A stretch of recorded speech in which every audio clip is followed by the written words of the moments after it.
Ya, baik. Selamat malam Bapak Ibu dan saudara-saudara yang dikasihi dan diberkati Tuhan Yesus. Puji nama Tuhan, kalau kita pada malam hari ini boleh berkumpul kembali di dalam ruang virtual ini, itu semua karena anugerah dan kemurahan-Nya. Dan malam hari ini di bulan April, seperti biasa program PPSDI, yaitu Zoom B3, berakar bertumbuh berbuah, masih akan tetap terus berjalan, dan di dalam program yang baru ini, untuk selama setahun ke depan, permulaan dari bulan ini adalah kita sudah menentukan tema seperti yang Bapak Ibu sudah baca dalam flyer, Kristen progresif, ya. Baik, sebelum kita masuk ke dalam materi ini, kita akan memuji Tuhan terlebih dahulu yang sudah disiapkan oleh Bapak Pendeta. Boleh di-share, Pak?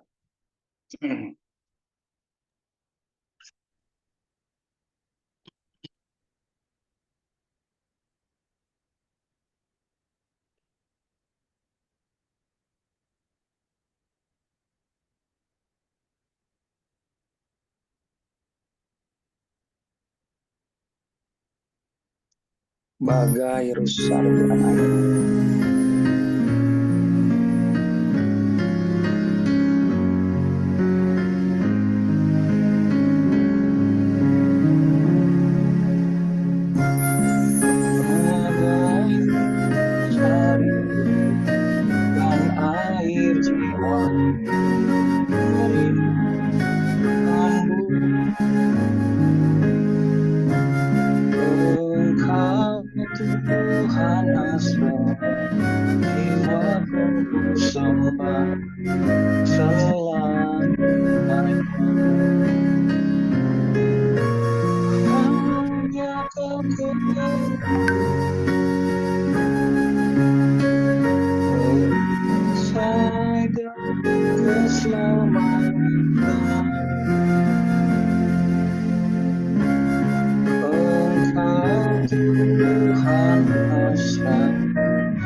Baik, Bapak Ibu, mari kita bersatu dalam doa.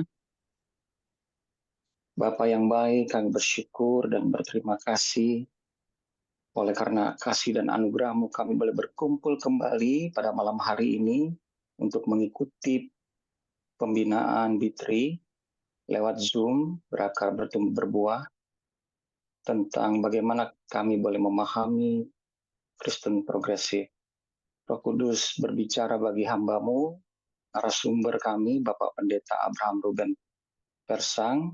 Engkau mengaruniakan Roh-Mu yang kudus bagi Bapak Pendeta agar beliau dapat memaparkan materi ini dengan jelas, dengan baik dan benar bagi kami semua, bahkan kami semua yang mengikutinya. Tuhan, urapi kami agar kami boleh mengikutinya juga dengan baik, dan kami boleh mengerti, memahami apa yang menjadi maksud dari materi pada malam hari ini.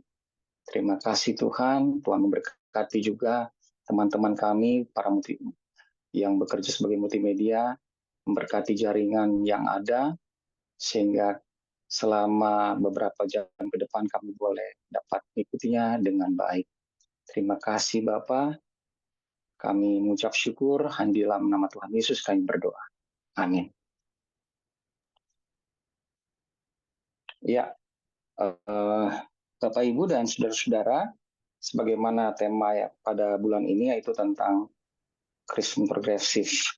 Dan kita mengetahui bahwa baru-baru ini ramai sekali di media sosial kita tentang apa sih itu Kristen progresif, ya. Mungkin dari kita ada yang sudah pernah melihat tayangan dari beberapa narasumber, baik dari denominasi tertentu, ya. Namun tidak salahnya kita boleh lebih mengerti dari perspektif pemahaman iman GPIB yang akan nanti dijelaskan oleh narasumber kita, Bapak Pendeta Abraham Ruben Persang. Apa itu Kristen progresif? Apakah itu denominasi? Apakah itu aliran? Atau apakah Kristen progresif itu? Karena di halaman media sosial kita ada pro dan kontra. Nah, namun apa ada baiknya kita dengan bijak boleh dituntun dengan kuasa Roh Kudus untuk mengerti dan memahami sebelum kita mencela atau mengejek atau apapun itu dari narasumber yang akan kita dengar pada malam hari ini. Langsung saja persilakan Pak Pendeta. Terima kasih Pak.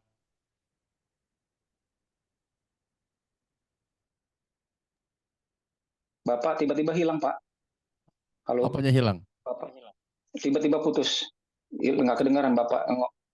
Sekarang? Coba boleh. Sekarang Tadi bagaimana? waktu di awal tadi, nah sekarang udah muncul suaranya tadi di awal tadi. Ada.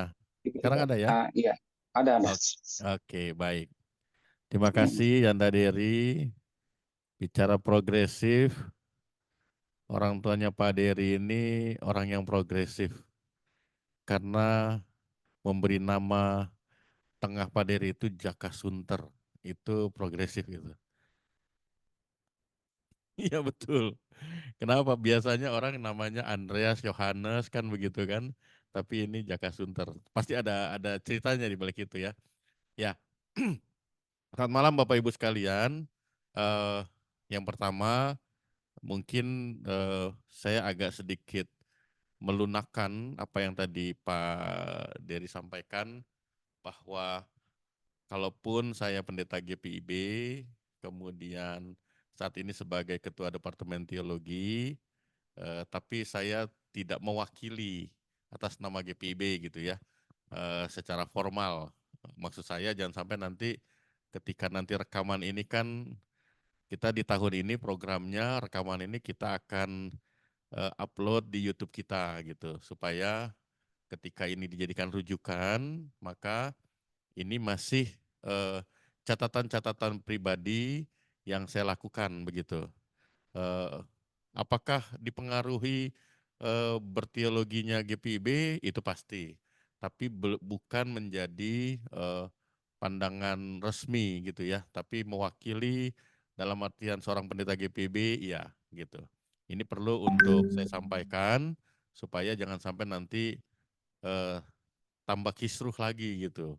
Nanti di dalam GPIB sendiri nanti ada yang setuju dengan tidak setuju gitu ya.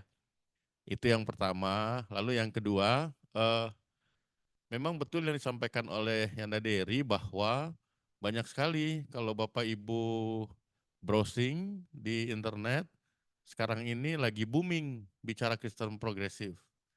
Padahal bicara tentang Kristen progresif itu sudah sejak tahun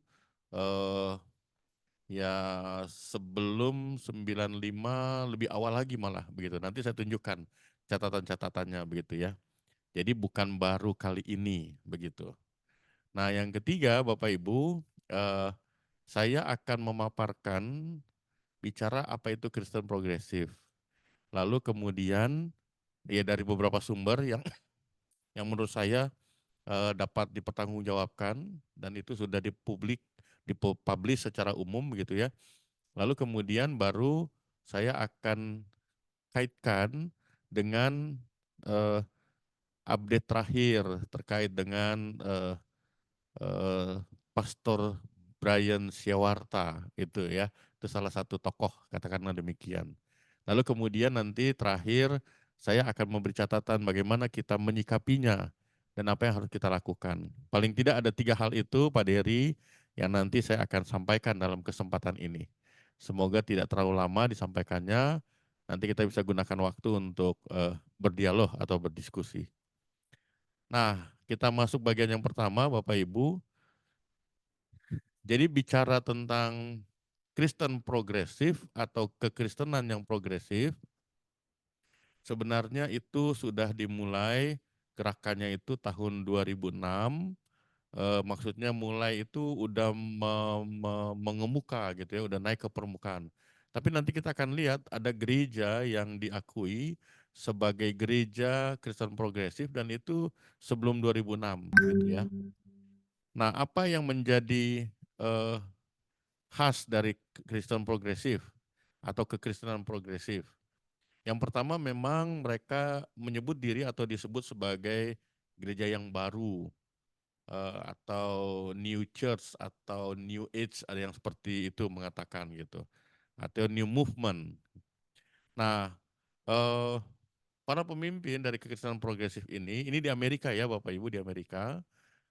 Dan saya kalau Bapak Ibu lihat, saya mengambil ini bahan dari linknya bethelbeforton.org ya, gitu ya. Nah, ini salah satu gereja dari UCC. Itu salah satu gereja yang menyebut dirinya sebagai gereja progresif, Kristen progresif. Nah, gereja Kristen progresif ini atau Kristen progresif, mereka mengatakan kami bukan fundamentalis. Kemudian kami tidak percaya bahwa Alkitab adalah firman Tuhan yang tidak ada salahnya atau tidak bisa salah. Atau dengan bahasa yang positif, berarti mereka percaya Alkitab itu bisa salah gitu. Nah, itu dia punya pernyataannya.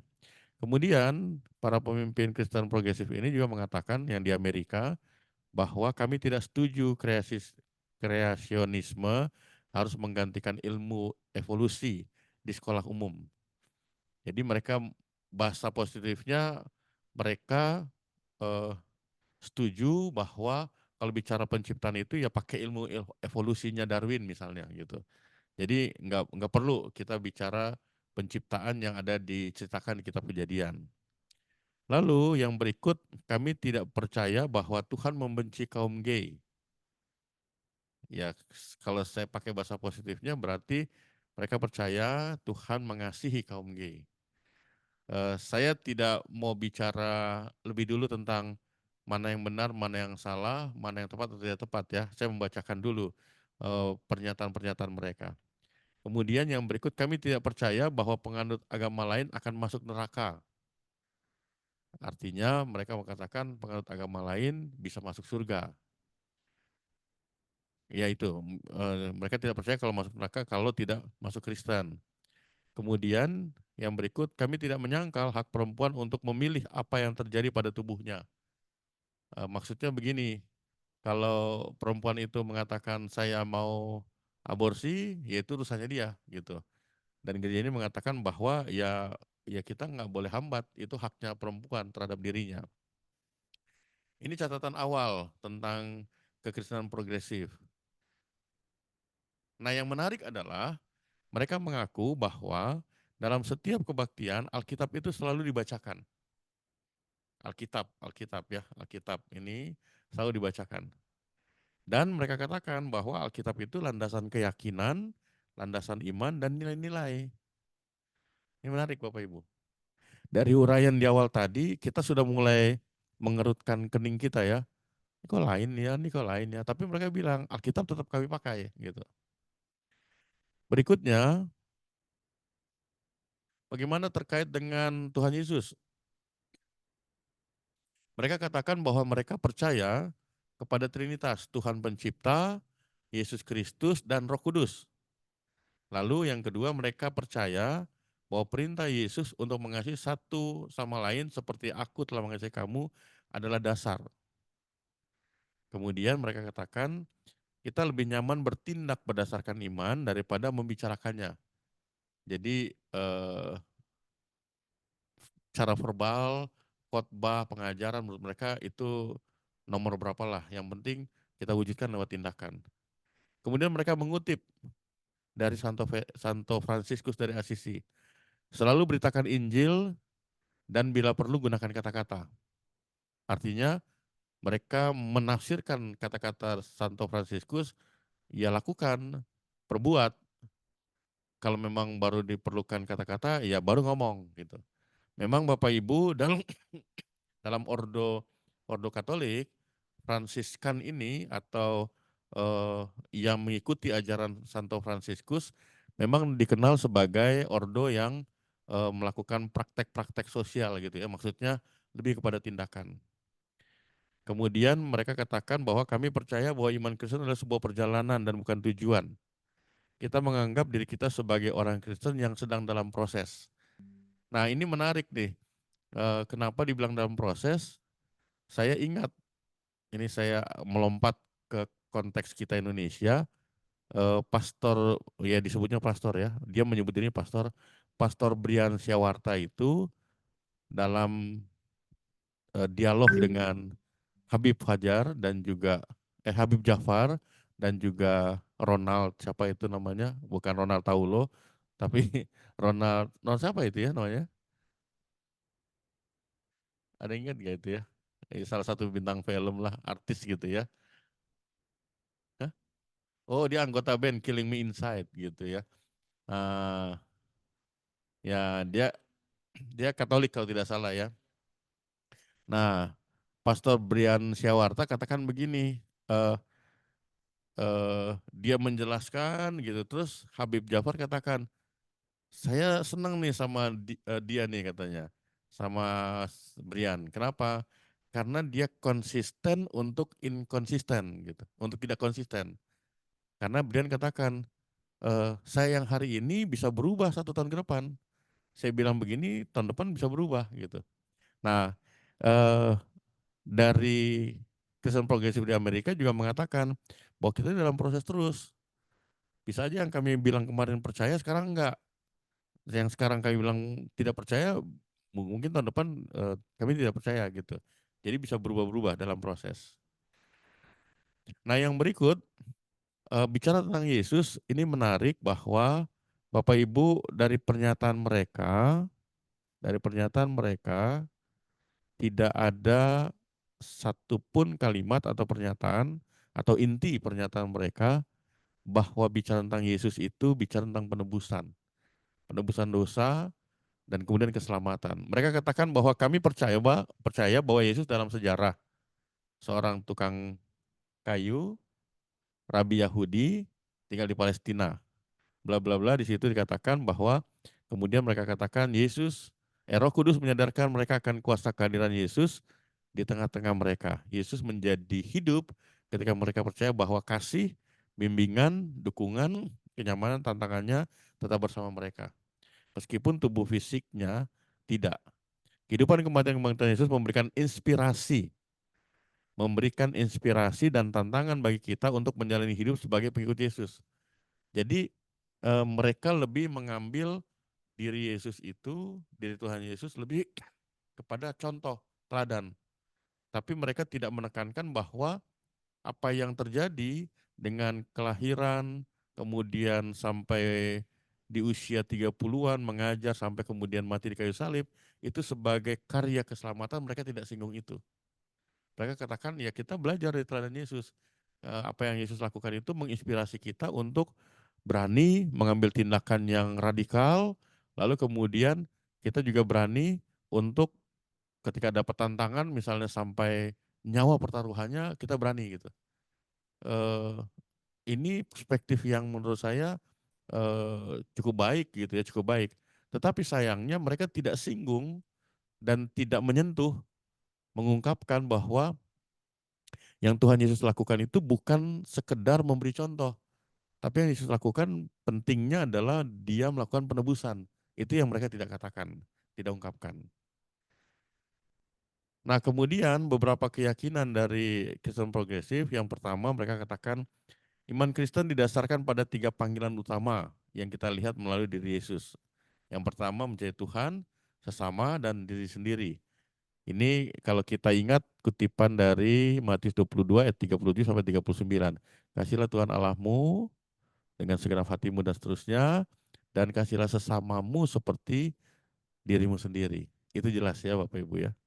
Nah, mereka katakan bahwa iman Kristen itu didasarkan pada 3 panggilan utama itu. Mengasihi Tuhan, sesama, dan diri sendiri. Kemudian yang kedua, iman Kristen adalah cara kita setia kepada Allah, tapi itu bukan satu-satunya cara. Ini yang disebut dengan universalisme.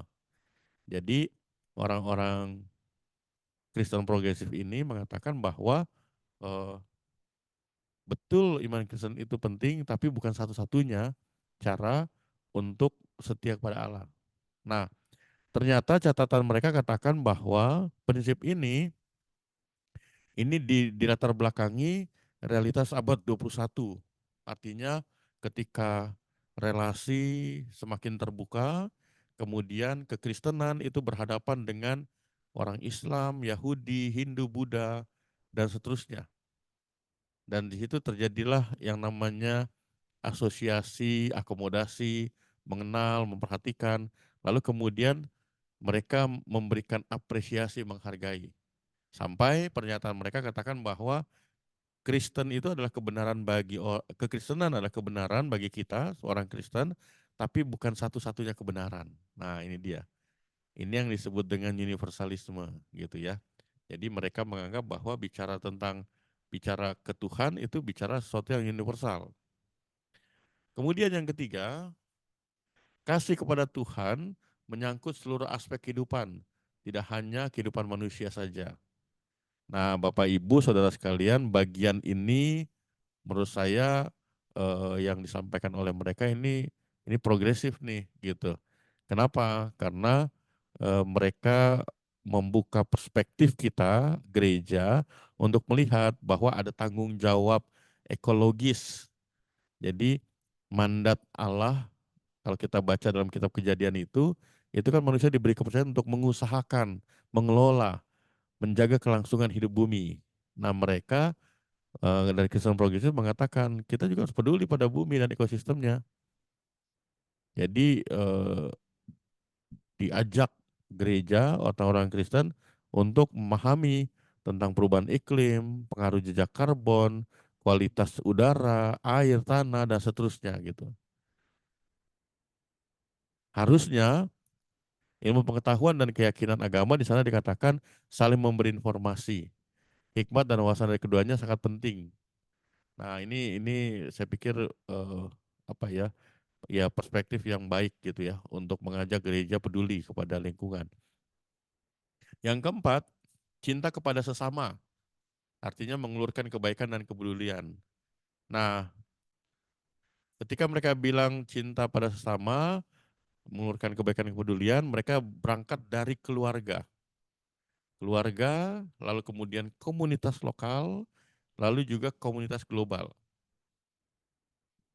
Setelah itu mereka katakan cinta pada sesama juga termasuk terhadap komunitas LGBTQ, kemudian pendatang, penganut aliran kepercayaan, dan juga bahkan musuh.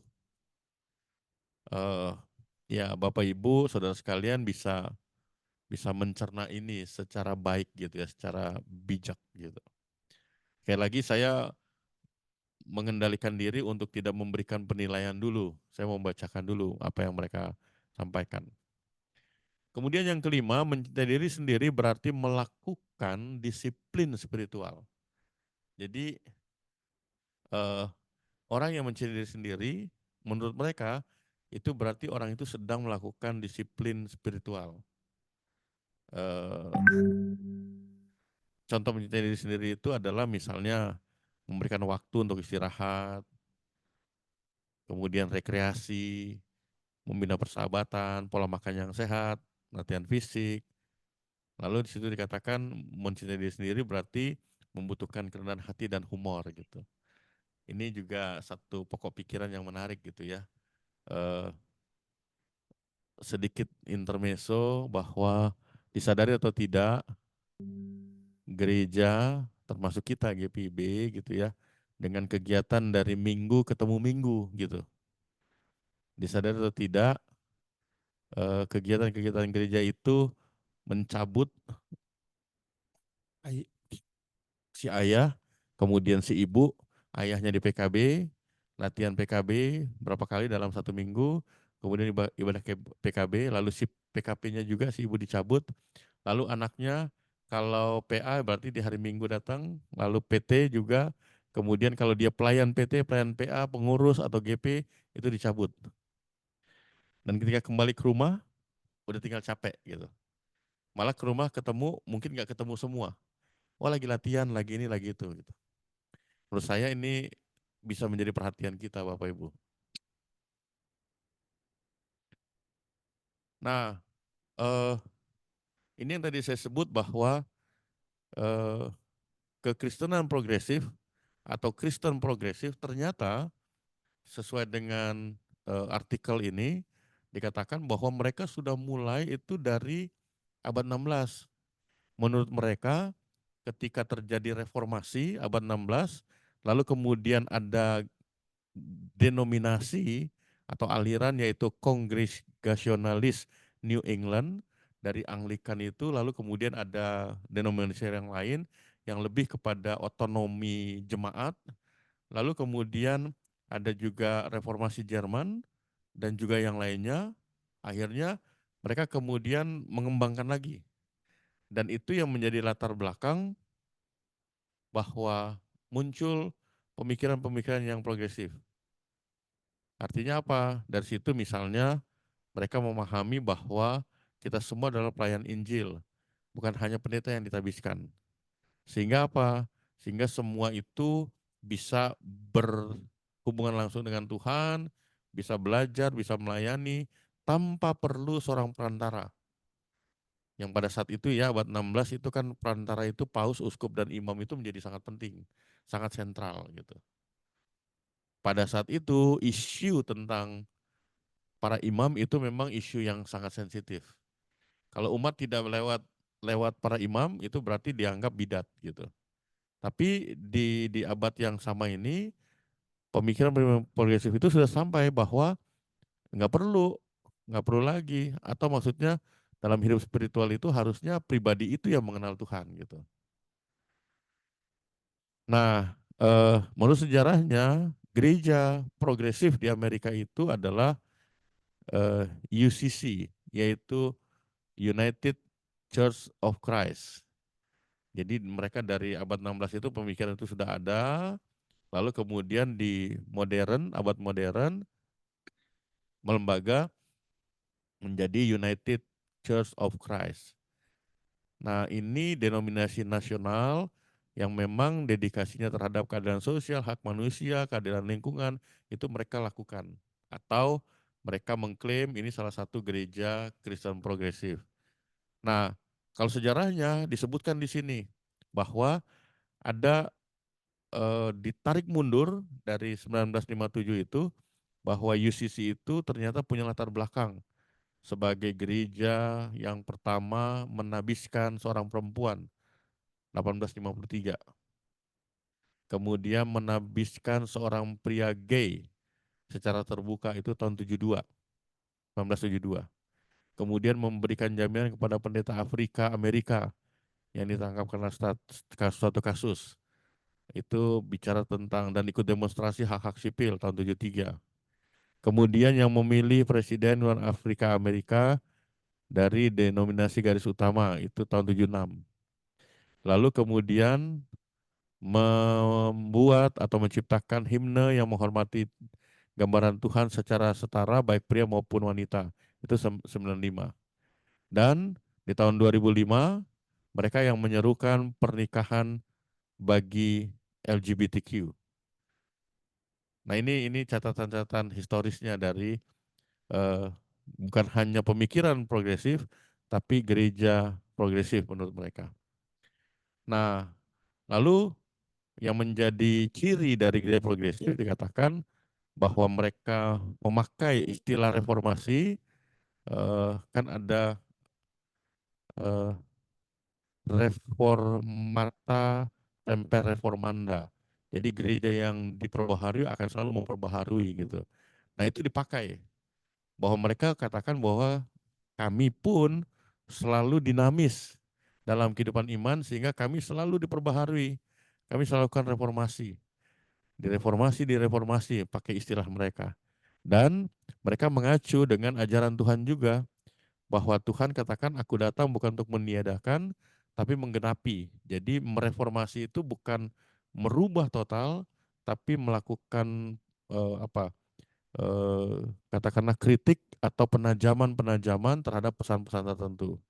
Nah itu klaim mereka. Sehingga apa? Sehingga mereka memahami bahwa karena kami selalu melakukan reformasi, perbaikan-perbaikan, itulah sebenarnya sifat progresif dari gereja mereka. Nah, Bapak Ibu, artikel yang kedua, ini ada dia punya alamat linknya, saya ambil di situ. Ada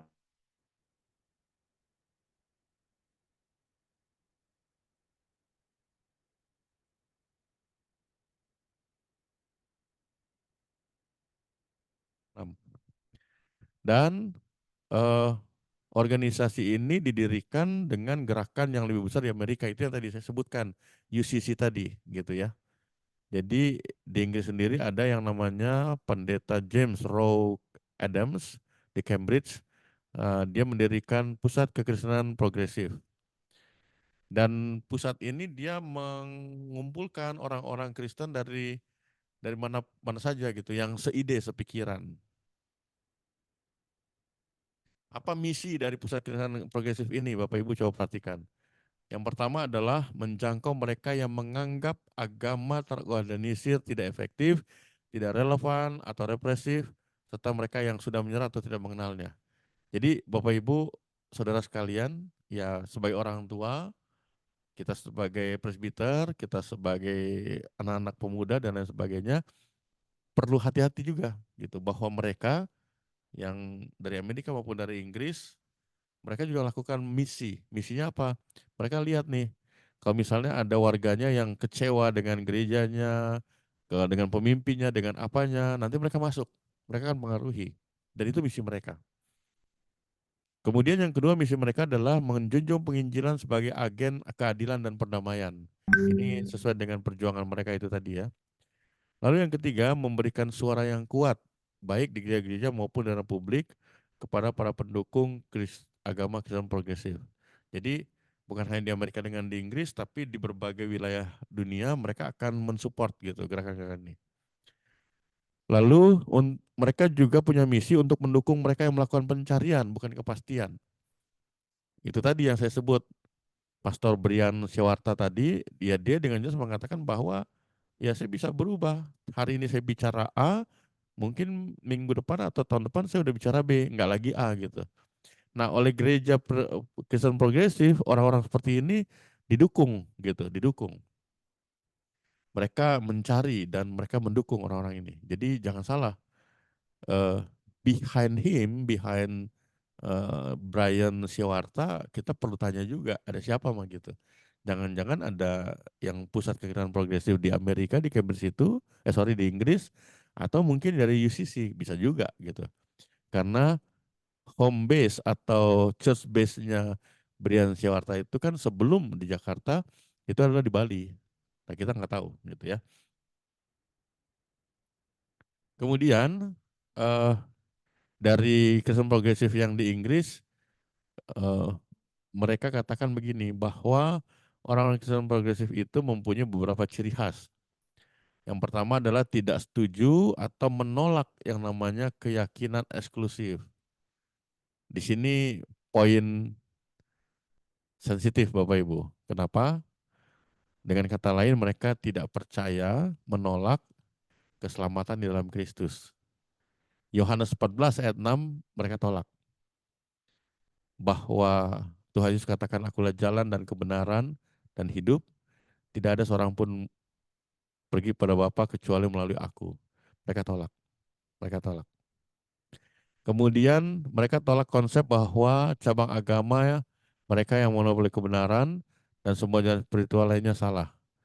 Eh, ya memang faktanya ini banyak gitu ya, bahwa ada gereja tertentu yang mengklaim diri bahwa mereka paling benar. Nah, orang Kristen progresif katakan nggak bisa. Salah satu cabang itu mengatakan paling benar nggak bisa gitu. Kemudian yang ketiga, mereka berusaha untuk melampaui ineransi Alkitabiah. Kepercayaan sudah mapan, dogma gereja, mereka mencoba untuk mengenali seperti yang pernah ditulis Jack Good mengatakan sidik jari umat manusia pada semua dokumen dan simbol agama. Jadi dikaitkan dengan poin yang keempat, bahwa gereja Kristen Progresif itu menghargai pencarian kebenaran. Jadi bicara tentang Alkitab, Alkitab nih, bicara tentang dokumen-dokumen gereja dan lain sebagainya, mereka katakan itu harus digali terus. Masih banyak yang belum tepat gitu. Dan bisa saja ada beberapa tokoh mengatakan bisa saja kalau itu yang dilakukan oleh seorang orang progresif, Kristen progresif, bisa saja ini yang mereka anggap salah, ada bagian-bagian yang salah, bisa saja nanti satu waktu mereka tinggalkan. Seperti Christian Science, seperti Saksi Yehova, seperti Mormon, mereka punya Alkitab sendiri yang bukan kanon yang diakui gitu. Oke, yang kelima, saya dikatakan bahwa eh, mereka disebut oleh eh, penulis tadi, Jack Good tadi, mengatakan bahwa orang-orang Kristen progresif ini toleran terhadap kekacauan. Jadi mereka karena menghargai perbedaan, menghargai relativitas gitu ya, tidak ada satu yang memegang benar-benar benar gitu, maka kalau ada orang mengatakan saya benar, ya silakan aja. Nah itu yang dibilang bahwa ada chaos, bisa chaos gitu. Lalu kemudian yang berikutnya, dapat menyerap perubahan cepat dalam keyakinan mereka karena mereka mengintegrasikan temuan dari ilmu sosial dan fisika. Ya mereka sangat cepat untuk hal itu ya. Lalu yang terakhir saya dikatakan percaya pada etika timbal balik, bahwa cara mereka melakukan yang lain lebih penting dari keyakinan mereka secara perspektif selama kolektif kan demi keselamatan masyarakat, bumi dan masyarakat. Jadi Bapak Ibu yang mau dikatakan di sini bahwa yang dipentingkan oleh Kristen progresif adalah mereka berbuat baik, menghargai setiap orang. Nah, nanti itu urusannya adalah tanggung jawab kita pada Tuhan tentang kemanusiaan kita seperti apa dan tanggung jawab pada alam semesta. Nah, apa yang menjadi fokus dari Kristen progresif, baik yang di Amerika maupun di Inggris? Yang pertama adalah ajaran kehidupan Yesus memberi mereka jalan menuju Tuhan. Jadi itu tadi menginspirasi. Jadi bukan satu-satunya jalan. Kemudian terkait dengan pluralisme, Kristen progresif mengatakan bahwa mereka sadar bahwa ada orang lain yang memiliki jalan mereka sendiri menuju Tuhan, yang juga berlaku bagi mereka. Artinya yaitu tadi terbuka ya, keselamatan bisa diberikan pada siapapun dan bisa dengan cara apapun. Tentang komuni, mereka katakan bahwa roti dan anggur dalam nama Yesus mewakili visi kuno tentang pesta Tuhan untuk semua orang. Jadi mereka menolak yang namanya komuni dan perjamuan itu. Lalu soal inklusivitas, semua dipersilakan untuk terlibat. Orang dari semua jenis kelamin, orientasi sosial, dan seterusnya. Timbal balik, cara orang memperlakukan satu sama lain adalah ekspresi sepenuhnya dari keyakinan. Lalu soal pencarian, mereka katakan bahwa mereka bisa menemukan lebih banyak rahmat dalam mencari kebenaran daripada menerima kepastian. Jadi buat mereka Alkitab yang sudah jadi ini, ya kalau kita tinggal cuma baca aja, ya udah ini nanti udah nggak ada maknanya lagi katanya gitu. Terakhir soal komunitas, mereka bentuk komunitas untuk saling mendukung. Itu tadi ya, ada demo mereka lakukan bersama-sama. Soal biaya, mereka katakan mengikuti Yesus melibatkan investasi pribadi dalam cinta tanpa pamrih, perlawanan yang sungguh terhadap kejahatan, penolakan terhadap hak istimewa. Jadi mereka katakan bahwa sebagai orang-orang yang progresif, mengikuti Yesus itu adalah investasi. Untuk apa? Untuk melakukan sesuatu tanpa pamrih, kemudian bisa melawan kejahatan dan seterusnya. Nah, Bapak Ibu hati-hati. Ini ada catatan mengatakan simbol dari pusat kekristenan progresif adalah bintang berujung 8. Kalau bintang Daud itu kan berujung 6 ya. Nah, ini berujung 8 gitu. Jadi mewakili 8 gagasan yang mereka pegang. Ini Kristen progresif di Inggris dan sebelumnya di Amerika. Dan itu sudah jauh sebelumnya ya. Di Amerika 1957 bahkan mereka bisa klaim dari 1835. Nah, sementara yang di Inggris pecahan atau pengembangan dari yang di Amerika itu tahun 96 baru kemudian terbentuk. Jadi apa yang terjadi sekarang dengan Brian Syawarta ini menyebut-nyebut diri Kristen progresif sebenarnya bukan sesuatu yang baru. Dia sudah sejak lama sudah ada di Amerika dan di Inggris, dan mereka juga yang mensupport kalau misalnya ada orang yang mau mengembangkan tentang Kristen progresif di Asia misalnya atau di Indonesia. Nah, ini saya copy paste dari beberapa image yang dimunculkan di Google tentang Brian Sewata. Jadi yang pertama jelas tuh ya, muncul dia menyebut diri Kristen progresif, apa universal. Tapi kemudian dia memunculkan polemik tentang Alkitab eh, bersalah dan seterusnya gitu. Nah, sampai-sampai tadi seperti di awal yang Nadiri katakan, akhirnya perdebatan-perdebatan itu ada pihak-pihak yang menghakimi salah, ini sesat dan seterusnya gitu. Padahal Bapak Ibu saudara sekalian, kalau tadi saya mengulas yang menjadi progresif itu Amerika dengan di Inggris, yang saya percaya Pastor Brian mempelajari itu, makanya dia berani untuk bicara. Nah, Bapak Ibu kita bisa lihat di mana yang di Inggris itu yang kebablasan, di mana yang di Amerika itu kebablasan, dan di mana juga yang dilakukan oleh Brian yang tidak tepat dengan Alkitab. Ini salah satunya nih. Gue tidak percaya bahwa Alkitab nggak pernah salah.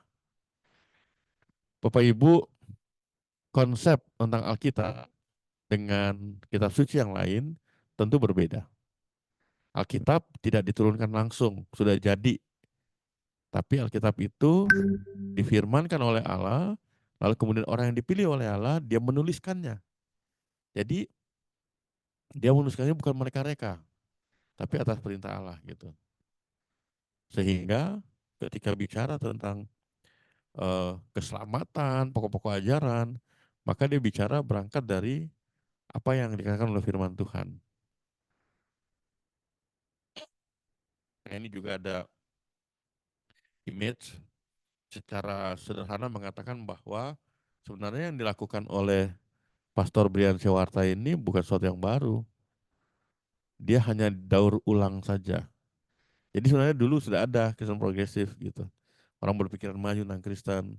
Saya ingat sekian tahun yang lalu ya, eh, nggak apa-apa saya sebut namanya karena beliau juga menyebut itu dalam area publik gitu, ya, yaitu Frankie Sihombing gitu. Ada apa dengan beliau? Saya ingat betul tuh, kalau nggak salah tahun tahun berapa ya, 2001 kah begitu atau 2002, 2003, eh, sedang booming gitu ya, sedang populer. Kenapa? Karena beliau memperkenalkan GTT. Jadi semua datang, silakan nyanyi, nyanyi, nyanyi, nyanyi.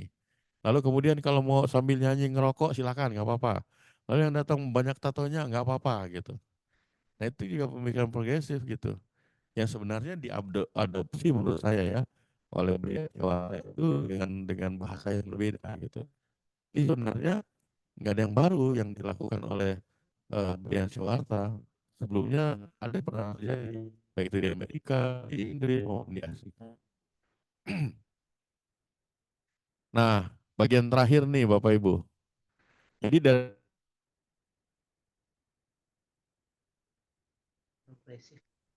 ya, jelas ada bagian-bagian pernyataan-pernyataan yang tidak sesuai dengan Alkitab. Betul bahwa sebagai orang beriman kita harus meluaskan pandang, kita harus tindakan nyata, itu betul. Saya setuju dengan hal itu. Jadi bukan hanya ngomong doang gitu ya, tapi juga lewat aktivitas kita, kegiatan kita sehari-hari. Nah, ada 4 poin yang saya sarankan buat kita semua. Yang pertama, kita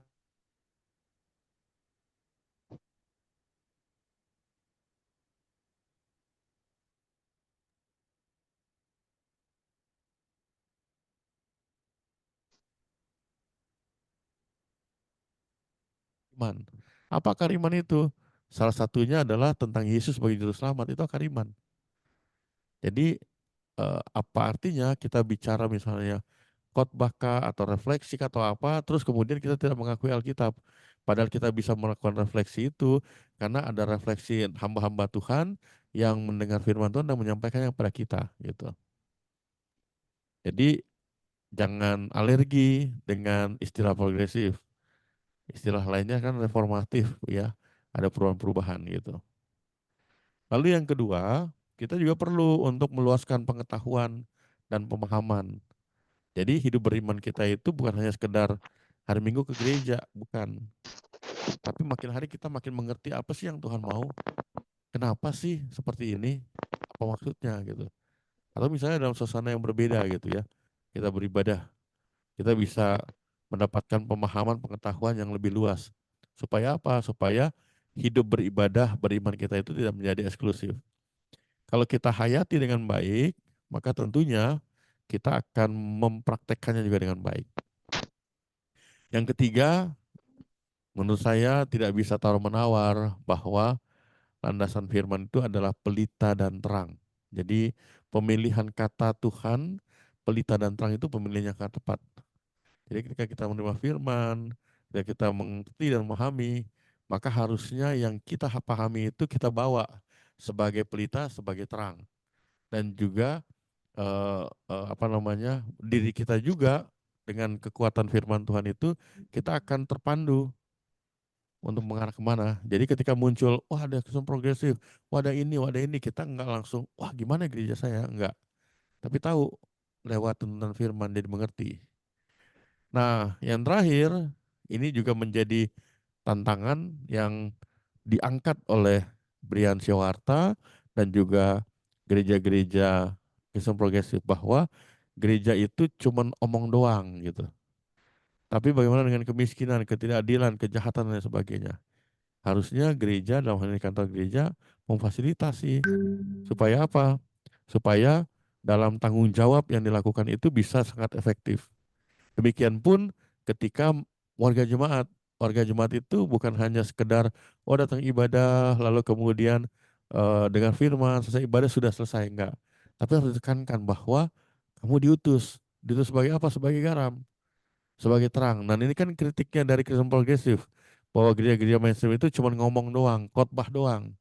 Tapi bagaimana program kegiatan untuk menolong yang susah, janda dan seterusnya, kita pikir macam-macam, kita rapat berkali-kali. Ujungnya enggak juga gitu.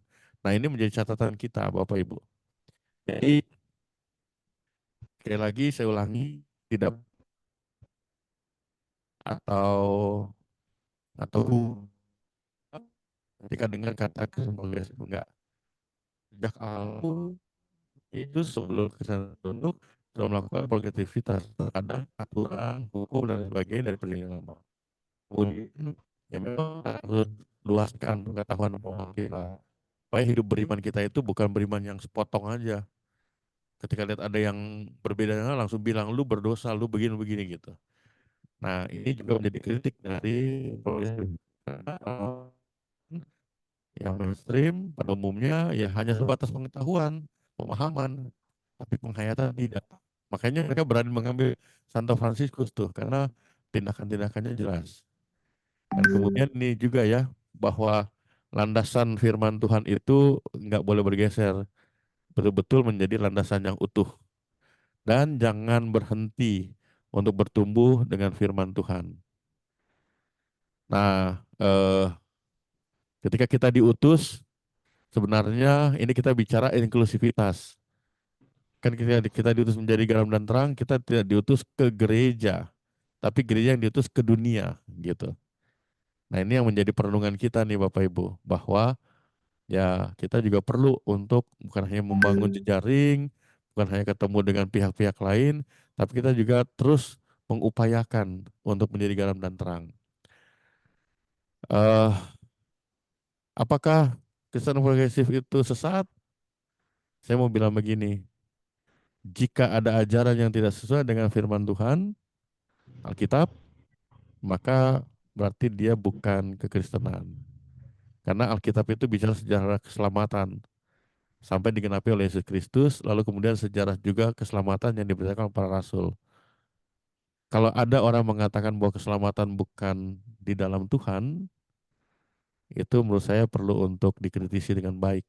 Karena yang mengatakan akulah jalan dan kebenaran dan kehidupan, itu Tuhan sendiri. Yang mengatakan aku akan pergi ke rumah Bapa menyiapkan tempat, itu Tuhan sendiri yang ngomong. Kalau kita udah nggak percaya itu sebagai firman Tuhan, lalu kita mau percaya apa lagi gitu. Nah, jadi seperti itu. Hal-hal lain yang memang ternyata berbeda, Bapak Ibu tolong bijaki. Ya memang harus sangat kritik dengan baik gitu ya. Supaya apa? Supaya jangan tren yang ada itu kan kita ikut-ikutan. Oh, ada lagi progresif ke sana, oh ke sana gitu. Padahal kita nggak betul-betul dikuatkan dengan fondasinya. Oke, dari saya itu dari beberapa catatan progresif terkait dengan apa yang berkembang saat ini dengan Pastor Brian Hewarta. Saya kembalikan ke Pak Dery. Terima kasih. Ya, baik. Terima kasih Pak Pendeta Ruben. Menarik sekali ya pembahasan malam hari ini tentang Kristen progresif. Tadi ada beberapa poin menarik yang saya cermati bahwa bagi orang Kristen progresif, keyakinan dasar kekristenan seperti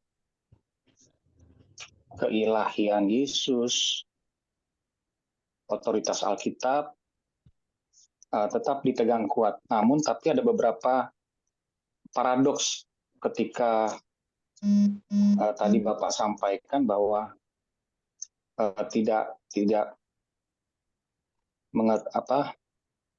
tidak mengutamakan keselamatan, kalau nggak salah tadi Bapak sampaikan ya. Kalau saya salah tolong direvisi Bapak.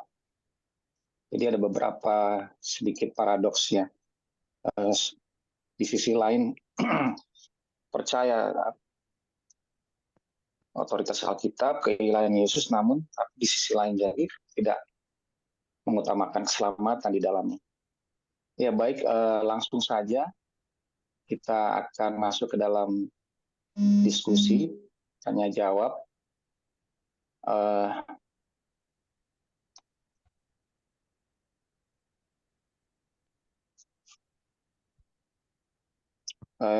Selamat malam Pak Pendeta. Pak Dery, Ini ya. sebelum sebelum masuk tanya jawab, saya lupa, saya mau nunjukkan ini. Eh, ini ada buku ya, ketetapan-ketetapan persidangan sinode. Ini yang persidangan sinode 2015. Ada tentang pemahaman iman, tentang tata ibadah, tentang akta gereja dan lain sebagainya. Lalu ini yang 2021 gitu. Apa yang saya mau bilang? Yang saya mau bilang ini sudah bentuk GPIB menggumuli pergumulan-pergumulannya yang ada sekian banyak pospelkesnya, jemaatnya yang tersebar di berbagai daerah dengan situasi-situasi lokalnya.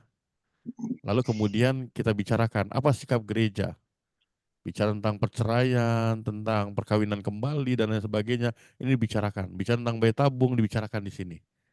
Dan tentu landasan firman Tuhannya banyak gitu. Lalu di 5 tahun berikutnya diuji lagi, dilihat lagi apakah sudah tepat atau masih perlu lengkapi. Lalu dihasilkanlah ini gitu. Jadi kalau lihat tumpukan buku ini jangan dilihat, oh itu bisa-bisanya gereja aja tuh untuk bikin kayak semacam catatan-catatan gereja. Enggak, tapi itu pergumulan. Ini kreativitas gereja atau eh, reformata et semper manda gitu ya. Kalau nggak salah seperti itu, lupa saya istilahnya. Pokoknya yang dibaharui harus diperbarui terus gitu. Itu tambahannya Pak Dery. Terima kasih. Ya, baik. Terima kasih Pak Pendeta Ruben. Ya, langsung saja saya memberikan kesempatan untuk Bapak, Ibu, dan saudara-saudara sekalian menanyakan dari apa yang sudah dipaparkan oleh Pak Pendeta Ruben, baik itu berupa pertanyaan atau bahkan punya pengalaman bagaimana Bapak, Ibu, Saudara melihat atau memahami sisi dari perspektif Kristen progresif ini. Silakan. Ya, wah, tetangga saya nih. Baik, sudah ada tetangga saya, Bung Freddy, dipersilahkan. Selamat malam Pak Pendeta dan moderator Pak Dery. Selamat malam Pak. Selamat malam. Saya mau tanya, kenapa sih dia dinamakan Kristen progresif? Kenapa nggak progresif saja, agama progresif? Apakah mereka yang menamakan diri Kristen progresif yang menganut paham ini, ataukah orang lain yang bukan mereka yang mencap mereka sebagai Kristen progresif? Karena dari apa yang Pak Pendeta tadi sudah uraikan, itu jelas sekali bahwa ini jauh dari Kristen. Apalagi kalau kita pikir Kristen mula-mula, bagaimana itu Kristen mula-mula ada, kemudian terus bertumbuh, dan sampai saat ini semua bukan yang pemahaman Kristen progresif. Nah, kenapa ada kata Kristen? Yang kedua, tadi siapa itu yang Pak Pendeta munculkan orangnya yang sekarang lagi trending topik itu dia katakan bahwa dia tidak percaya bahwa Alkitab itu nggak salah. Ada nggak bukti atau satu hal yang dia bisa tunjukkan bahwa itu tuh salah? Demikian Pak Dery, moderator. Terima kasih.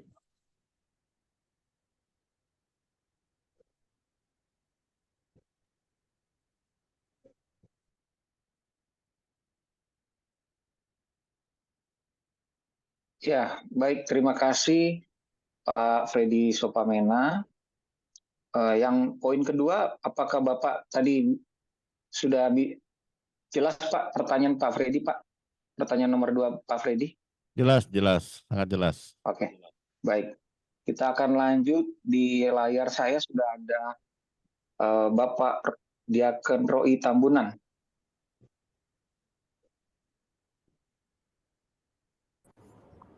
Selamat malam.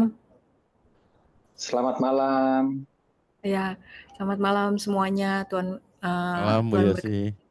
Tuhan berkati kita semua. Mohon maaf saya bertanya mungkin di luar konteks, tapi karena tertrigger dari yang Pak Pendeta tadi sampaikan. Tadi Pak Pendeta ada sebut-sebut soal apa ya tadi, hasil keputusan sinode tentang banyak hal, tentang banyak pergumulan, salah satunya tentang bayi tabung. Saya cuma penasaran, dari dulu saya penasaran, bagaimana pandangan Alkitab tentang bayi tabung? Apakah salah atau tidak? Karena ada salah satu denominasi yang sangat menentang, karena menurut pemimpinnya, KMJ-nya, caranya bertentangan dengan Alkitab. Nah, sementara teknologi itu berkembang tentunya jika dipakai untuk kebaikan, untuk dengan niat baik, bisa menjadi sesuatu yang baik, bahkan menjadi berkat gitu. Kalau menurut Alkitab tuh bagaimana tentang bayi tabung? Mohon maaf kalau di luar konteks, tapi terus terang itu hal yang sudah lama saya penasaran gitu. Tapi kalau memang nanti mau dijawab secara terpisah, pribadi, ya nggak masalah. Itu aja sih. Terima kasih. Tuhan berkati. Ya, baik Kak. Terima kasih untuk pertanyaannya. tidak di luar konteks ya Pak ya, masih tetap berbicara tentang kekristenan. Cuma dari sudut pandang buku-buku yang tadi Bapak pegang, istri Pak Roy menanyakan bagaimana pandangan Alkitab mengenai bayi tabung. Gitu. Ya, selanjutnya saya melihat di kolom chat ada pertanyaan dari Bapak Bernatua Ivan. Mohon izin bertanya, bukankah kekristenan sejak awalnya sudah progresif dan sampai saat ini tetap progresif? Itu Pak pertanyaannya, Pak Ivan.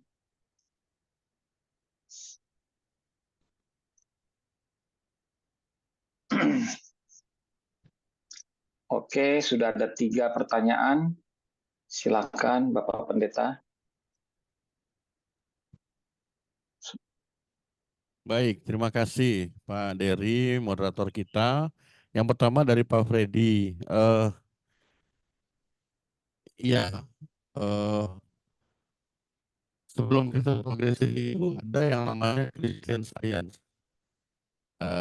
Kristen pengetahuan. Gitu. Itu pun aliran-aliran yang tadi saya sebutkan, mereka nggak pakai Alkitab, mereka punya kitab sendiri gitu. Dan memang ini bisa dibilang gerakan, pemikiran, kelompok-kelompok ini memang munculnya di Amerika, awalnya dari Amerika gitu. Baru nanti kemudian turun ke Asia, ke Eropa gitu. Ya kita bisa pahami bahwa konteks di Amerika itu kan memang umumnya Kristen.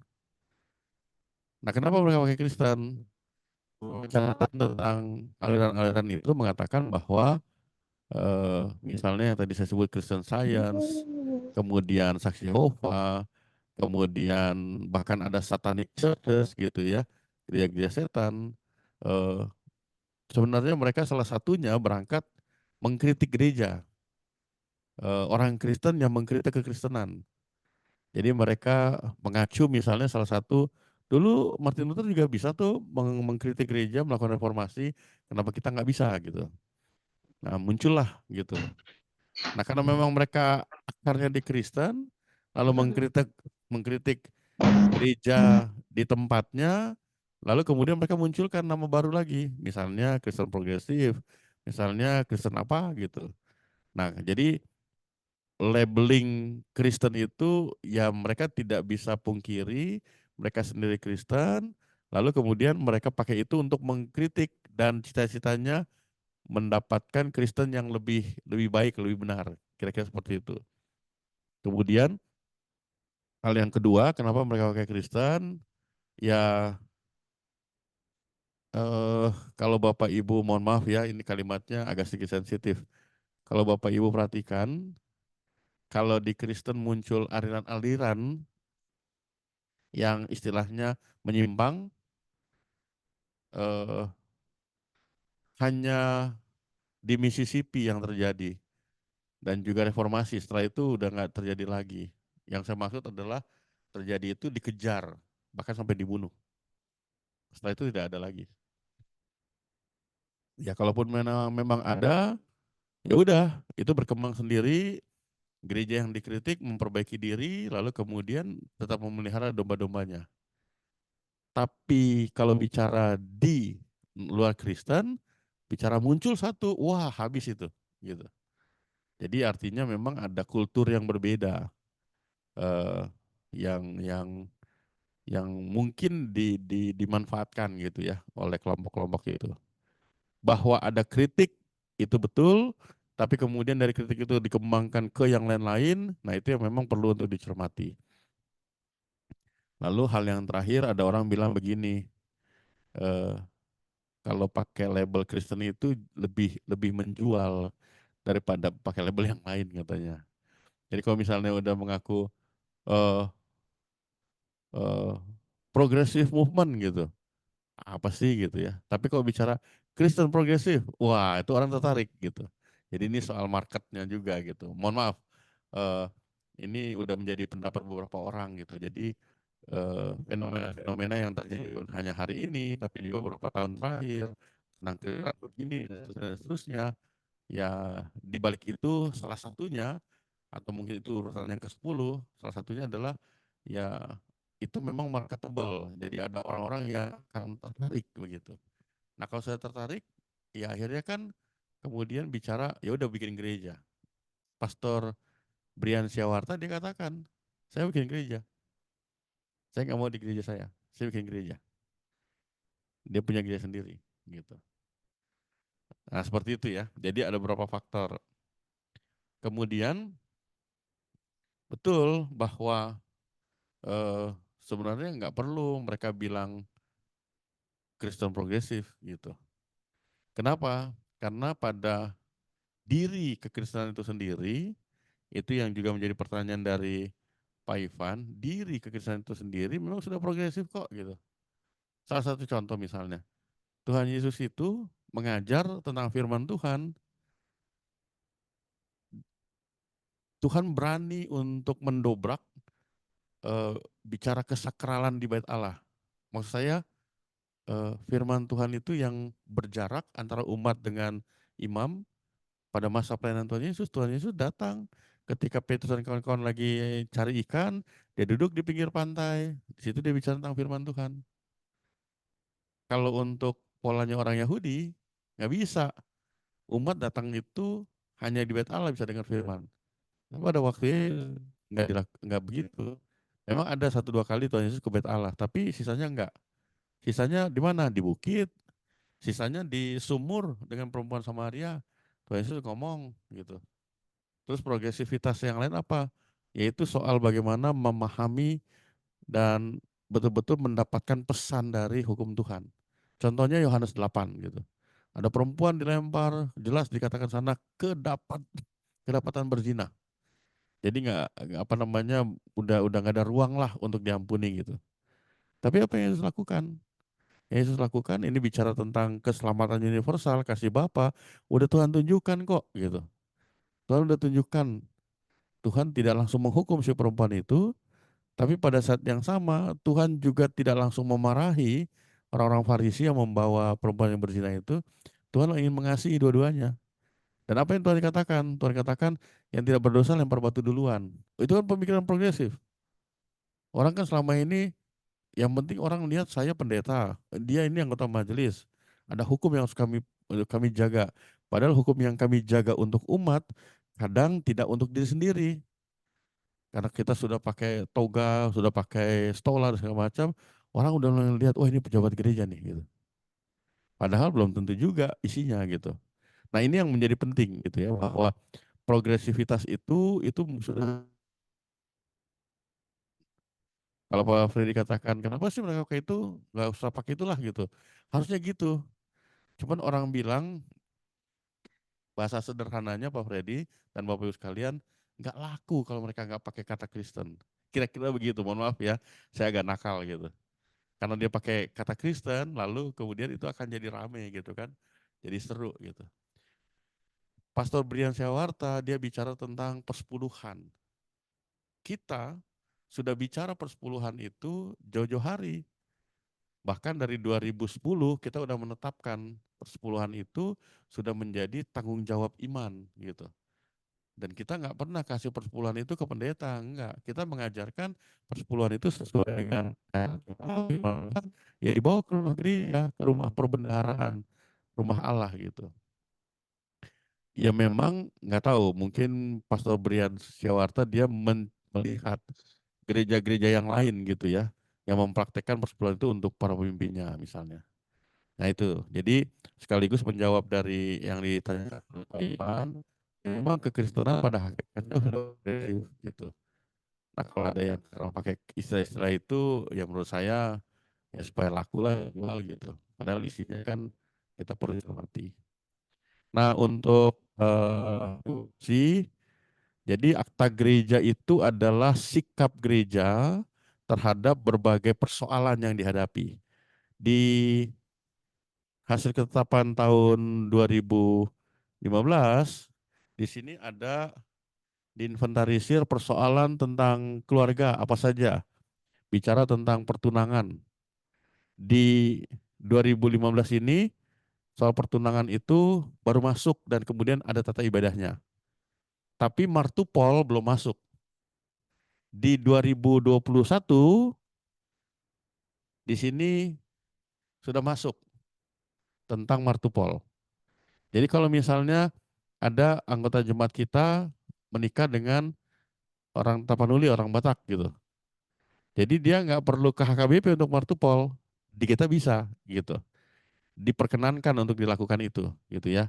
Martupol itu kan semacam perjanjian sebelum nikah kan gitu. Nah itu bisa gitu. Nah jadi untuk keluarga di yang 2015 tentang pertunangan, tentang perkawinan, perkawinan beda keyakinan, perceraian, bayi tabung, orang tua tunggal. Nah, yang namanya akta di sini ada formatnya adalah dia bicara tentang identifikasi persoalan. Yang ada persoalannya itu seperti apa gitu. Lalu kemudian ini ya, soal bayi tabung. Ini sudah digumuli sejak tahun 90. Soal bayi tabung masalahnya apa? Masalahnya jelas bahwa perkawinan itu adalah hal yang suci dalam pemahaman Kristen. Kemudian yang kedua, pandangan masyarakat timur tentang kehadiran anak itu penting dalam keluarga. Lalu yang ketiga, ada ilmu pengetahuan, tapi ilmu pengetahuan itu juga perlu dikendalikan, jangan sampai jadi bencana. Lalu bagaimana pembahasannya? Pembahasannya di sana dikatakan bahwa adalah hak suami istri untuk mengusahakan keturunan.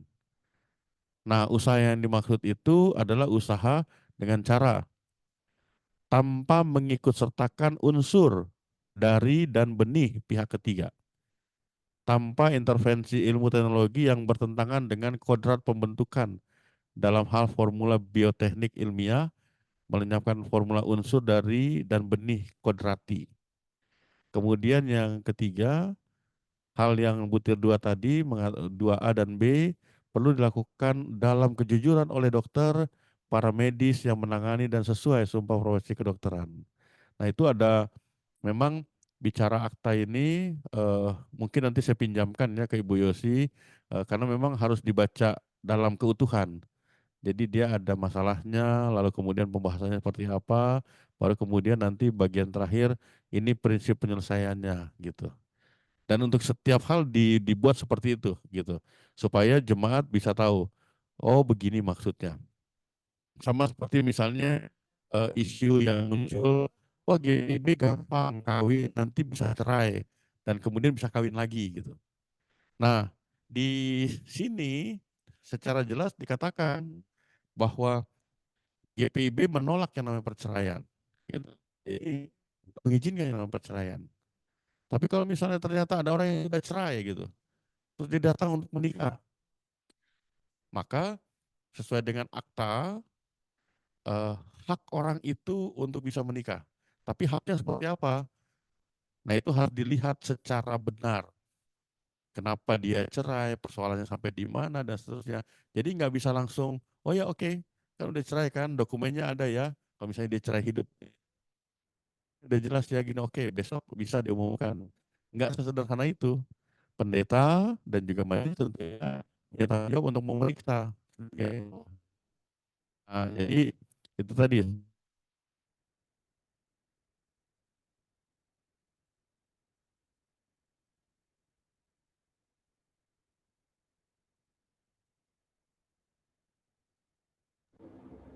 Suaranya hilang Pak Suaranya Pendeta. hilang, Pak. Cek. Iya, Udah suara. ada? Iya, ada. Tadi Ada sempat ya? hilang. Oh Ya. oke. Mungkin ini gerak-gerak jadi saya hilang.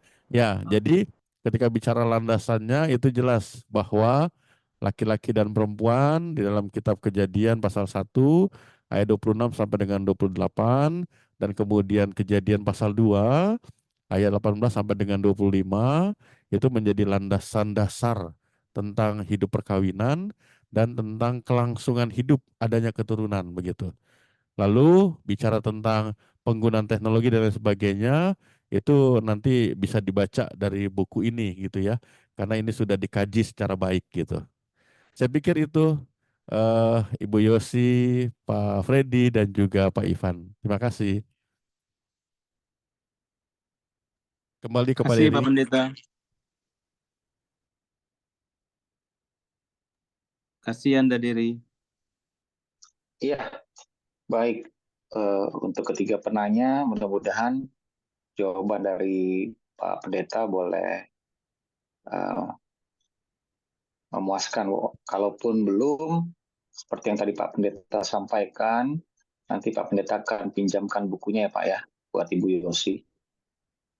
Iya.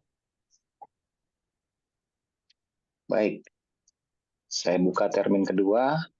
Silakan Bapak Ibu yang ingin mau bertanya atau mengungkapkan pengalaman tentang mungkin dari Bapak Ibu pernah ketemu dengan teman atau sanak saudara yang mempunyai pemahaman tentang Kristen progresif ini, seperti Pastor Brian yang ada di media sosial. Silakan.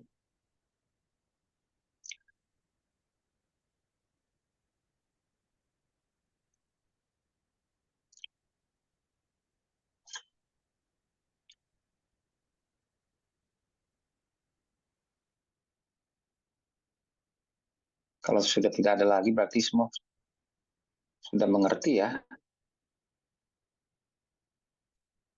Mungkin ada yang masih mengganjal dari Bapak, Ibu, dan saudara-saudara.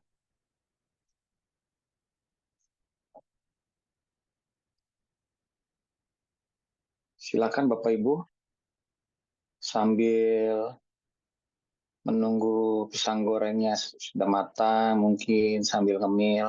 Soalnya Pak Pendeta dan saya tidak bisa melihat Bapak Ibu, sedang kameranya tertutup semua. Ya, oke. Kalau tidak ada lagi, silakan. Biasanya, biasanya ada Cassandra di sini. Cassandra biasanya nanya nih. Lagi kosong. Sudah cukup apa ini? jelas nih Pak Dery. Biasanya Cassandra Tadi paling pemaparan Pak Pendeta sudah. udah ya. Ya, Oke. makasih. Makasih Kak Cece Pingkan dari Komisi Teologi tidak mau bertanya. Ini kesempatan loh, Ce.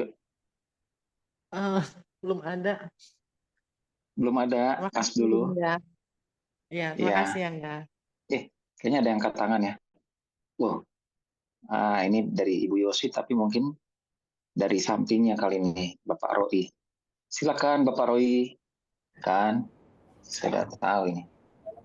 Ini bukan mau bertanya, tapi mungkin nggak tahu mungkin apa sifatnya masukan buat gereja atau siapa, karena ini kan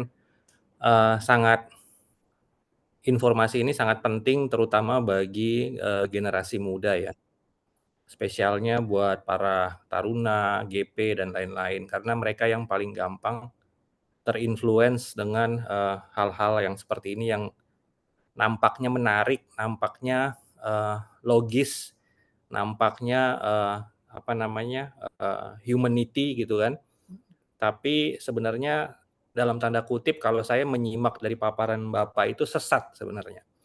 Nah, bagaimana kita merelay informasi ini ke para Gen Z atau para milenial itulah di GP atau di PT terutama. Mungkin di PT ya, mungkin yang agak lebih sulit untuk mereka bisa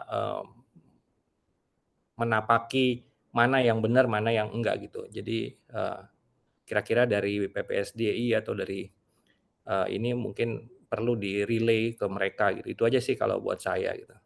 Karena dari sisi kita pun dari orang tua pasti setiap hari menginformasikan hal-hal yang terkait ini yang berbahaya gitulah. Makanya ya karena mereka kan semuanya sudah di ujung jari ya, jadi informasi itu sangat lebih cepat gitu. Jadi memang platform untuk menjangkau mereka ini yang harus diberdayakan sih. Jadi paling sarannya itu Om Dery sama Pak Pendeta, harus di-relay ke mereka yang kaum muda. Itu aja buat dari saya. Penjelasannya sudah sangat komprehensif. Terima kasih Pak Pendeta. Karena kadang-kadang anak sekarang nggak terbuka. Nah itu tadi memang anak sekarang itu kan memang mereka agak-agak introvert kan. Jadi mengungkapkan sesuatu pun mereka ada rasa takut. Jangan-jangan gue ntar dibilang salah, dibilang so tau. Nah kayak gitu-gitu sih sebenarnya. Thank you Pak. Thank you Om Dery. Ya, makasih abangku. Abangku menyala. Ya, jadi tadi Pak Roy sifatnya bukan pertanyaan ya, jadi menghimbau, merelay kembali kepada Gen Z agar dapat memperhatikan setiap pengajaran yang masuk ke dalam kehidupan sebagai anak-anak muda Kristen. Saya sendiri simpel ya, Pak Pendeta mohon izin sebentar ya. Saya sendiri simpel tadi seperti yang Pak Pendeta sampaikan. Saya pribadi tidak mau menghakimi, tidak mau mencela, ataupun tidak mengejek. Selama keyakinan kita bersumber kepada otoritas Alkitab, artinya gini, jadi saya hanya mau menambahkan dari apa yang tadi sudah disampaikan pemaparan Pak Pendeta panjang lebar. Bagi kita kalau memang, termasuk tadi yang Pak Ivan bilang ya, dari dulu bukannya kita sudah progresif. Jadi bagi orang Kristen progresif, ketika kita meyakini dasar kekristenan seperti keilahian Yesus, artinya di dalamnya ada Trinitas, Allah Tritunggal, Yesus Roh Kudus, kemudian otoritas Alkitab, terus pentingnya iman dan keselamatan, ketika itu dipegang kuat, tentunya ya saya pribadi ya tidak mau itu ada ajar atau sifatnya apakah itu sifatnya pengajaran seperti yang sudah disampaikan oleh Pak Pendeta, tapi bagaimana kita mengimplementasikan iman Kristen kita sesuai dengan Alkitab, maka tentunya kita akan terhindar dari hal-hal yang dalam tanda kutip progresivitas yang salah. Kayak tadi kan sebenarnya mungkin dari Kristen progresifnya Pastor Brian, kalau yang saya dengar mungkin cuma menghargai kali ya. LGBT itu menghargai, bukan mengesahkan, hanya menghargai, bukan mengesahkan. Jadi ya itu yang mungkin yang saya lihat dasarnya, mungkin kalau dalamnya saya nggak tahu ya. Jadi kalau menurut saya sih itu ya Pak Pendeta. Tapi balik lagi saya mau kembalikan ke Pak Pendeta sekaligus untuk menutup, kemungkinan tidak ada pertanyaan lagi, sekaligus closing statement dari Pak Pendeta Ruben. Silakan Pak. Terima kasih Anda Dery.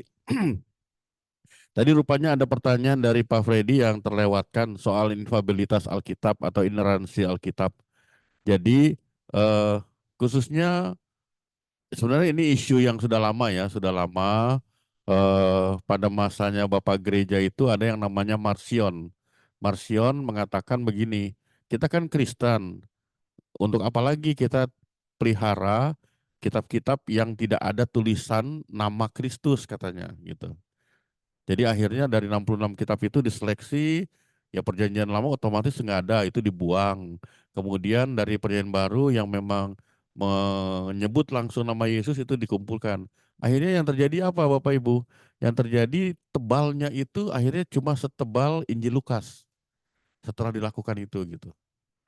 Nah ini kan tidak benar dalam artian bagaimana kita yang di perjanjian baru, apalagi kita pasca perjanjian baru, 20 abad ke depan begitu mau ngerti siapa Yesus tanpa ada basicnya dari perjanjian lama gitu. Nah itu yang saya mau katakan bahwa penyimpangan-penyimpangan itu udah terjadi gitu. Khususnya dalam kekristenan ya. Di dalam keyahudian pun sudah ada di perjanjian lama. Kemudian hal yang lain yang disampaikan oleh misalnya Pastor Brian ini, dia katakan ini di Alkitab itu, oh masa sih Salomo bisa sampai ribuan orang istrinya gitu. Nah ini kan dia nggak baca sesuai konteksnya. Dia nggak baca background setting in life-nya, Dia nggak baca konteks situasinya ketika Salomo memerintah, lalu perempuan itu seperti apa gitu. Jadi dia mencabut ayat, tafsir ini salah, cabut ayat ini tafsir salah gitu. Terus dia lakukan upaya seperti oh ayat ini ada nih di Tawarikh, ayat ini ada di Raja-Raja, kok ini beda gitu. Nah, kami yang belajar ilmu tafsir ya dijelasin bahwa kitab-kitab ini sepertinya sejaman tetapi penulisnya beda. Situasinya juga tidak persis sama gitu. Sehingga ketika dibacakan dua teks itu seolah-olah bukan seolah-olah kedapatan angka yang berbeda. Nah, tapi udah dijelaskan kan latar belakangnya apa gitu. Nah, beliau tidak bicara tentang latar belakang itu, tapi lebih menyodorkan bahwa ini loh dua teks ini berbeda. Ini kan salah, berarti Alkitab kita salah gitu. Nah, kemudian soal apa namanya lagi, ya ada beberapa lah yang beliau angkat gitu ya. Beliau angkat dan jadikan contoh bahwa ini Alkitab ini salah gitu. Alkitab bisa salah katanya gitu. Bapak Ibu, Alkitab itu adalah firman Allah dan tidak bisa salah. Yang salahnya atau kelirunya apa? Bahwa ketika orang itu diberi wahyu oleh Tuhan, maka dia meneruskan wahyu itu. Contoh misalnya Yunus begitu, dia menolak terus kemudian dia pergi ke tempat lain. Nah, maksud saya kekeliruan, ketidaktepatan, ketidakcermatan itu ada pada manusianya. Karena kan Tuhan sudah memilih orang-orang itu gitu. Oke, itu tentang infabilitas Alkitab. Lalu yang usulnya Pak Roy itu benar bahwa ya memang harapannya lewat B3 ini mereka bisa hadir gitu ya. Saya lihat di sini yang muda itu ada Joshua, kemudian ada Hikari sama Vikaris gitu.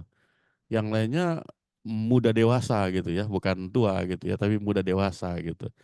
Nah, memang harapannya mereka bisa hadir gitu ya, masuk, tapi mungkin karena malam atau apa, saya pikir ini ide yang baik. Nanti kami coba ngobrol dengan teman-teman pengurus di PT supaya apa? Supaya eh, bisa mereka terjelaskan gitu. Mungkin kita minta slot waktu, apakah di hari Minggu, di dalam satu ibadah hari Minggu, nanti saya bisa isi dengan materi ini, bisa juga gitu ya. Di bagi pendamping persiapan pelayan PT juga gitu ya. Mungkin kan supaya apa? Ya, eh, yang gampang bisa dipengaruhi yaitu tadi kelompoknya mereka. Eh, Ikari bilang ya dia setuju dengan yang Pak Res sampaikan. Eh, nah memang tak bisa mengerti tapi di bawah kita ini yang istilahnya ininya mereka ada di ujung jari, mereka bisa dapatkan macam-macam kan gitu. Karena kan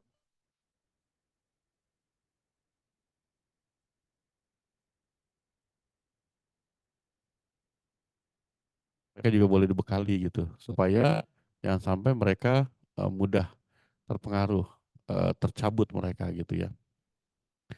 Oke, terima kasih untuk Bapak Ibu Saudara sekalian untuk kehadirannya, untuk berpartisipasi dalam pembinaan dan juga memberikan masukan dan pertanyaan. Tentu ini adalah awal, masih ada sekian bulan ke depan yang kita akan isi dengan pembinaan-pembinaan. Ya harapannya ini bisa menjadi sarana, menjadi pengayaan, tapi juga pembekalan buat kita semua supaya dalam hidup kita beriman, beribadah, kita tidak lari, kita tidak menyimpang dari kebenaran firman Tuhan. Karena jelas bahwa apa yang kita lakukan, apa yang kita buat, itu tentu berdasarkan dengan firman Tuhan. Nah, satu hal yang sangat mendasar, yang tadi saya sudah munculkan juga artikel-artikel dari UCC maupun dari TPC yang mengatakan bahwa mereka bicara Yesus hanya sekedar sosok manusia gitu. Nah, eh, Brian Siwarta juga mengatakan itu bahwa oh semua menerima kasih Bapa gitu. Bapa yang makasih itu betul gitu. Tapi ketika dikatakan semua anak Tuhan Yesus, nah itu yang beliau membuat bukan hanya pesan Alkitab, tapi peristiwa sejarah iman itu jadi kerdil gitu. Bahwa Yesus Kristus yang jelas-jelas berjumpa dengan Pontius Pilatus. Pontius Pilatus itu adalah seorang yang sangat sejarah hidup. Nah, Yesus Kristus itulah yang kemudian naik ke salib dan dia ditebus, disalibkan gitu, mati. Nah, itu kan apa ya? Itu kan anugerah. Jangan dilihat itu sebagai eksklusivitas, tapi itu anugerah bahwa untuk melalui Bapa ya hanya melalui Tuhan sendiri, gak ada yang lain. Nah, ini bagian paling mendasar yang saya mau bilang menyimpangnya itu mendasar gitu. Jadi ketika seorang disebut anak Tuhan atau Kristen dan sebagainya, itu melekat dengan karya penebusan yang Tuhan Yesus lakukan. Jadi nggak bisa hanya sekedar tadi Pak Roy bilang itu humanity aja dalam kemanusiaan, isu kemanusiaan, bukan gitu. Jadi memang harus jelas antara basic kita secara iman dan juga bagaimana penerapannya. Nah, sebagai kalimat terakhir, saya mau bilang bahwa apa yang Tuhan Yesus katakan dalam Matius pasal 25 ayat 30-46, ketika terjadi penghakiman terakhir, maka yang dipilih adalah orang yang dalam tanda petik statusnya orang biasa-biasa saja. Lalu pertanyaan mereka adalah, kapan kami berjumpa dengan engkau? Kapan kami melayani engkau? Tuhan katakan, ketika engkau berjumpa dengan sesama. Kritik dari Kristen progresif adalah kita seringkali hanya banyak ngomong, tapi perbuatan nggak ada. Nah, Bapak Ibu, saudara sekalian, di sini menjadi katakanlah motivasi buat kita semua. Protestan itu kan terkenal sangat mampu, sangat mumpuni untuk mencerna firman Tuhan dalam batas-batas kognisi, pikiran. Tapi ketika itu diturunkan internalisasi kepada penghayatan, seringkali itu tidak maksimal. Atau dengan kata lain, ya tidak sejalan antara yang dia pahami, antara yang dia katakan, dengan yang dia perbuat. Nah, disitulah tantangan kita. Supaya apa? Bukan soal membela gereja, bukan soal membela Alkitab, tapi soal kita hidup benar di hadapan Tuhan. Dan lewat kesaksian hidup kita, banyak orang juga makin diberikan kesempatan menerima anugerah Tuhan. Saya pikir itu Pak Dery. Jadi Bapak Ibu, jangan pernah lelah untuk menggali, mencari, mendapatkan kebenaran. Dan kebenaran dalam hidup iman kita bersumber dari firman Tuhan. Tidak ada yang lain. Terima kasih Pak Dery. Kembali kepada Pak Dery. Ya, terima kasih Pak Pendeta Ruben untuk closing statement-nya. Baik, Bapak Ibu, sebelum kita menutup perjumpaan kita pada malam hari ini, kita akan menyanyi lagi lagu yang tadi. Lalu nanti saya minta tolong kesediaan dari Nona Vikaris untuk tutup dalam doa. Lalu setelah itu Bapak Pendeta akan foto bersama lagi. Kita semua ya. Pak Dery, lagunya diganti ya. Oke, siap. Oh, sorry. Ntar dulu, saya share screen dulu. Kalau di awal kan lagunya merindukan. Sekarang karena sudah diberikan pemahaman, kita mau berpegang teguh gitu. Ceritanya begitu. Oke.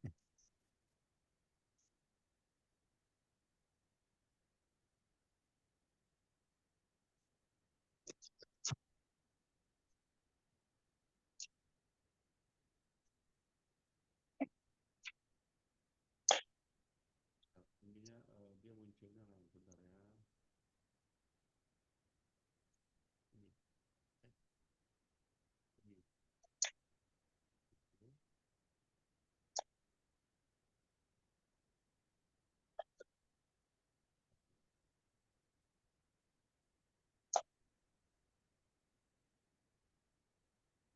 Oke.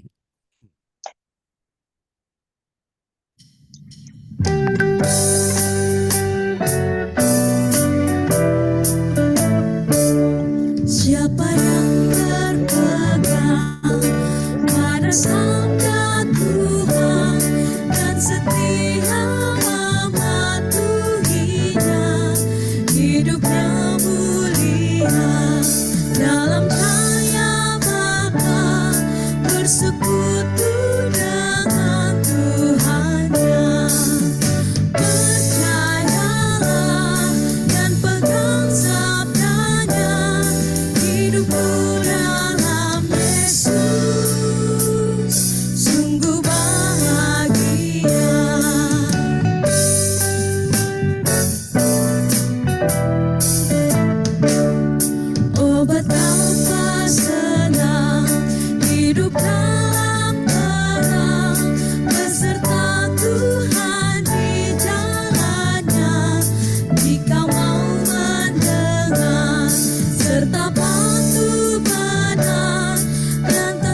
Silakan Nona Vikaris. Baik, terima kasih Pak Dery. Ibu Bapak Saudara sekalian, kita akan menutup B3 pada malam hari ini. Sebelumnya mari kita bersatu dalam doa.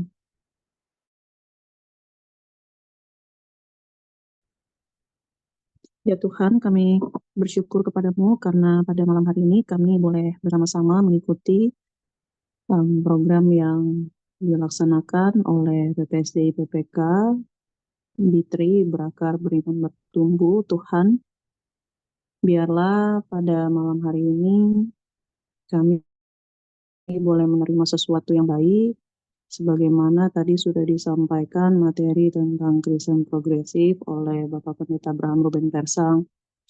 Tuhan, kami ingin mengakar kuat di dalam Engkau, dan karena itu tolong dan mampukan kami untuk dapat bertumbuh pula di dalam kehidupan kami, supaya setiap hal yang kami dengar, yang kami terima, itu boleh kami dapat boleh memilih dan memilah, dan terlebih Tuhan kami juga bertumbuh menjadi lebih dewasa dari hari ke hari.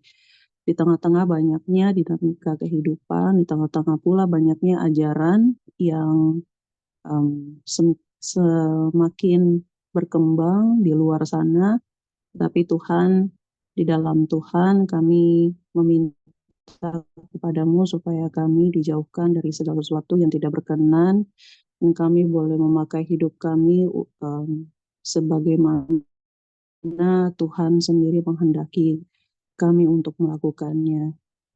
Terima kasih Tuhan karena pada malam hari ini program PPSDI, PPK, B3 boleh berjalan dengan baik.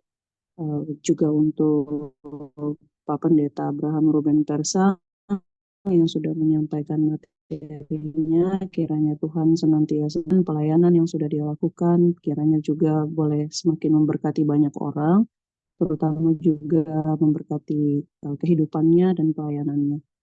Juga Tuhan, kami bersyukur dan berterima kasih untuk setiap orang yang telah mengambil bagian dalam terlaksananya program ini, bagi Pak Dery yang sudah memoderatori pertemuan ini, dan juga tim multimedia yang ada di kantor KMJ, kiranya Tuhan juga memberkati karya layan mereka.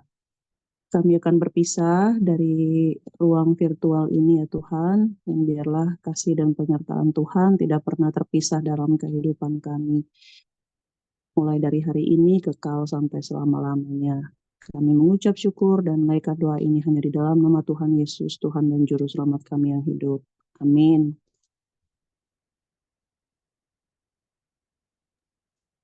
Amin. Makasih, Vic. Baik, saya serahkan kembali ke Pak Pendeta atau tim multimedia. Mungkin mau foto bersama. Kak Karin. Oh iya. Oh iya ya, ada Dery, ada Pak Pendeta Denny ya hadir. Iya. Iya. Selamat malam Pak Pendeta Denny Mageloveloan. Baik. Ya. Ya. Videonya siap-siap. 2. Ya. 1, 2. Ya.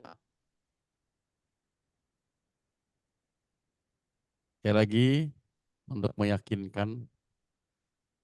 Oh tadi belum yakin Pak? Tadi masih konvensional, belum progresif. Oh, tadi masih konservatif, sekarang udah progresif. Hikari, buka lagi Hikari. Diulang lagi. Ya. 1, 2. Oke, sip. Oke. Nah, Bapak Ibu, ini direkam, jadi yang direncanakan oleh tim media, materi kita ini akan dimuncul.